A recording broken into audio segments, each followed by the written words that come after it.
अध्यात्म विश्व विज्ञान यूट्यूब चैनल पर दिव्य दृष्टि शीर्षक मालिका का अंतिम अंक प्रस्तुत करते हुए अत्यंत हर्ष हो रहा है। मित्रों, जिस दिव्य चक्षु, दिव्य दृष्टि, सर्वांग योग और अध्यात्म विज्ञान के प्रचार के लिए ये यूट्यूब चैनल सतत कार्यरत है, उसका ये परम उद्देश्य है दिव्य दृष्टि का सार्वत्रिक प्रचार और इस सार्वभौमिक और नित्य सनातन सिद्धांत का जन जन तक प्रचार करना।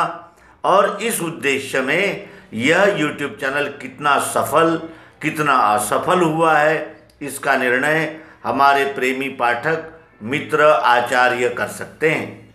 मित्रों, प्रयास करना ये हमारे वश में होता है, उसका क्या परिणाम होगा, कितनी सफलता मिलेगी या कितना असफल होगा, ये तो समय ही निर्णय करता है। लेकिन बीज कभी व्यर्थ नहीं जाता। बीज अगर नहीं उगा तो भी चींटियाँ और कीड़े मकोड़ों के काम में भोजन के आता ही है। इसलिए बीज कभी व्यर्थ नहीं जाता और आज नहीं कल उसका वृक्ष होगा। इन आशा, आकांक्षा और अपेक्षाओं के साथ आइए अब हम चलें अध्याय 15 श्रीमद् भगवद गीता पुरुषोत्तम योग।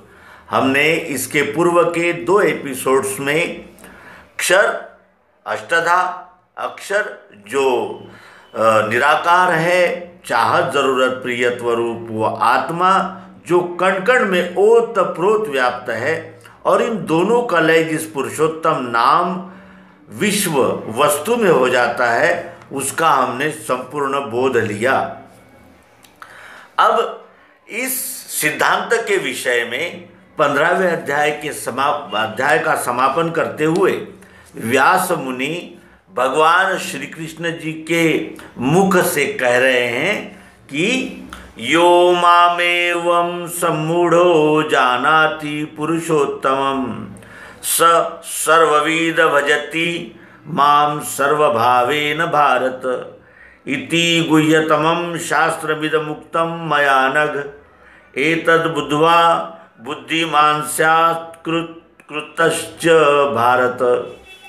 इस रीति जो मुझे जाने हैं पुरुषोत्तम, वो सर्वज्ञ भजे मुझको भारत सर्वभाव से। ऐसा ये शास्त्र का बीज निष्पाप तुझसे कहा, इसको जानने वाला होता है मुक्त बुद्धिमान। इस रीति जो मुझे जाने हैं पुरुषोत्तम, किस रीति से? क्षरा सर्वाणि भूतानि कुटस्थोक्षर उच्यते। इस रीति से, यानी सद्गुरु, तत्वदर्शी सद्गुरु से त्रिपुटी का खुलासा प्रत्यक्ष प्रयोग द्वारा जानकर, सुनकर, मानकर, पढ़कर, श्रद्धा रखकर नहीं, तो इस रीति जो मुझे ज्ञानी जानता है, कैसा? पुरुषोत्तम। क्षर अक्षर, साकार निराकार, सगुण निर्गुण, ये 2 अलग अलग नहीं है, यही विश्व वस्तु के 2 भाव है। इस तरह जो ज्ञानी मुझे पुरुषोत्तम भाव से जानता है, वो सर्वज्ञ है। उसने सब कुछ जान लिया है, वो सब जानता है। वो उत्पत्ति स्थिति लय का रहस्य जानता है, वो क्षर अक्षर पुरुषोत्तम का रहस्य जानता है, वो रूप गुण और नाम इन तीनों भावों का रहस्य जानता है। वो सर्वज्ञ है, सब कुछ जानने वाला है। जीव का उत्पन्न होना, जीव की स्थिति होना और जीव का लय होना, जीव का स्वरूप क्या है और जीव का मूल स्वरूप जो है, वो मूल स्वरूप और ये आकार धारण कर लेने से आया हुआ इस जीव का जीव भाव, इन दोनों बातों को वो जानता है। इसलिए उसे भगवान श्री कृष्ण जहाँ सर्वज्ञ की उपाधि देते हैं। वो सर्वज्ञ भजे मुझको भारत, वो सर्वज्ञ है, वो मुझे भजता है यानी मेरी सेवा करता है। मेरी सेवा करता है का आशय है इस विश्वरूप परमात्मा की सेवा करता है सर्वभाव से। सर्वभाव से सिपाही सीमा पर युद्ध करता है, वो भी एक कर्तव्य ही पार करता है। ज्ञान विज्ञान देना ये हमारे बुद्धिजीवियों का कर्तव्य है। न्याय रक्षा करना ये क्षत्रिय का कर्तव्य है। सेवा करना शूद्र का कर्तव्य है। और इन चारों विभागों से जो सहज सरल और जिसे कहते हैं कि समष्टि हित में जो सेवा होती है वो ईश्वर को ही प्राप्त होती है, अर्थात इस विश्वरूप परमात्मा की सेवा के लिए ही वो होती है। और उसी सेवा से यह विश्वरूप परमात्मा संतुष्ट होता है। और फिर जब विश्वरूप परमात्मा संतुष्ट होता है तो फिर उसका योगक्षेम आप ही आप ये विश्वरूप करता चलता है। ऐसा ये शास्त्र का बीज, ऐसा ये शास्त्र का बीज है। बीज से वृक्ष बनते हैं। शास्त्र किसे कहते हैं? सिद्धांत को।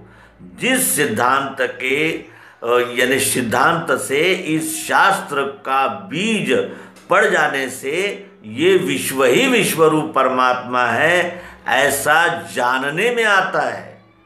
विश्वरूप ही परमात्मा है, उसके एक एक अंग का विचार अध्यात्म में एक एक शाखा ने किया है। वेदों ने 3 गुणों का विचार किया, दर्शन शास्त्रों में आचरण का विचार किया।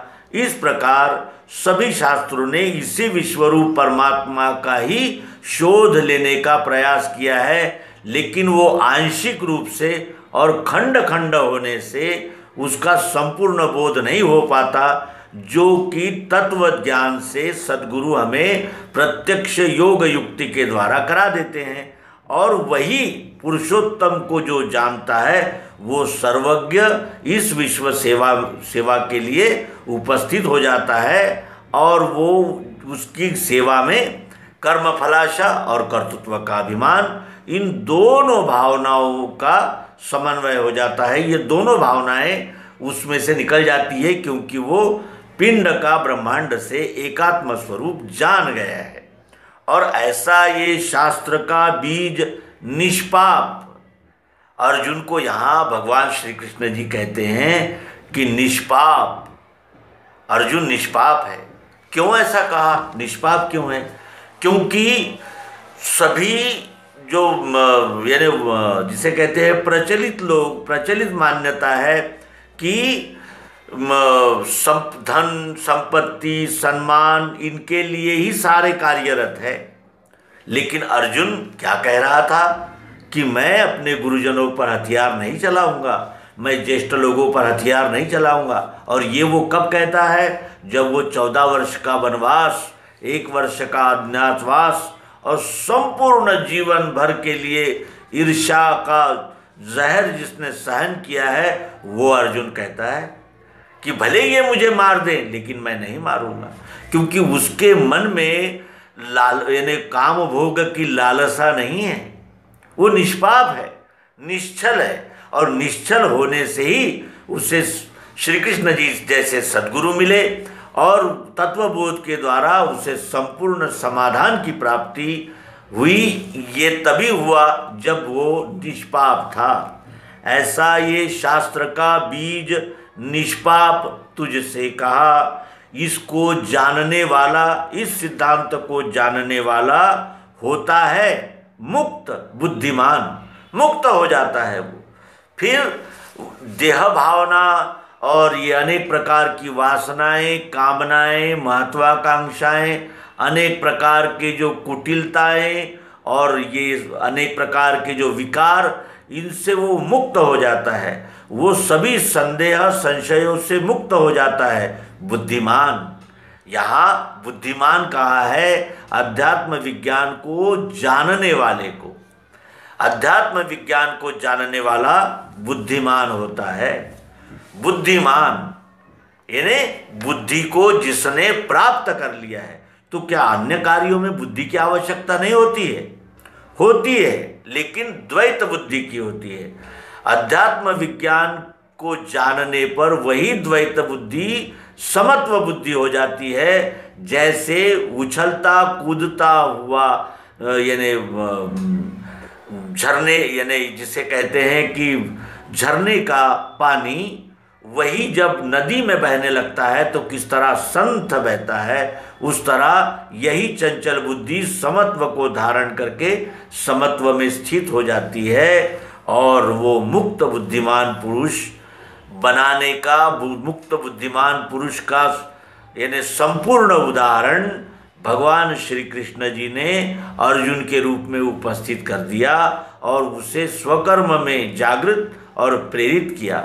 तो इस तरह हमने आज इस अध्यात्म विज्ञान की प्रासंगिकता और आवश्यकता के विषय में यथामति चर्चा की और आपका सहयोग इसी तरह बना रहेगा, इसी अपेक्षाओं के साथ नर्मदे हर सद्गुरु भगवान की जय।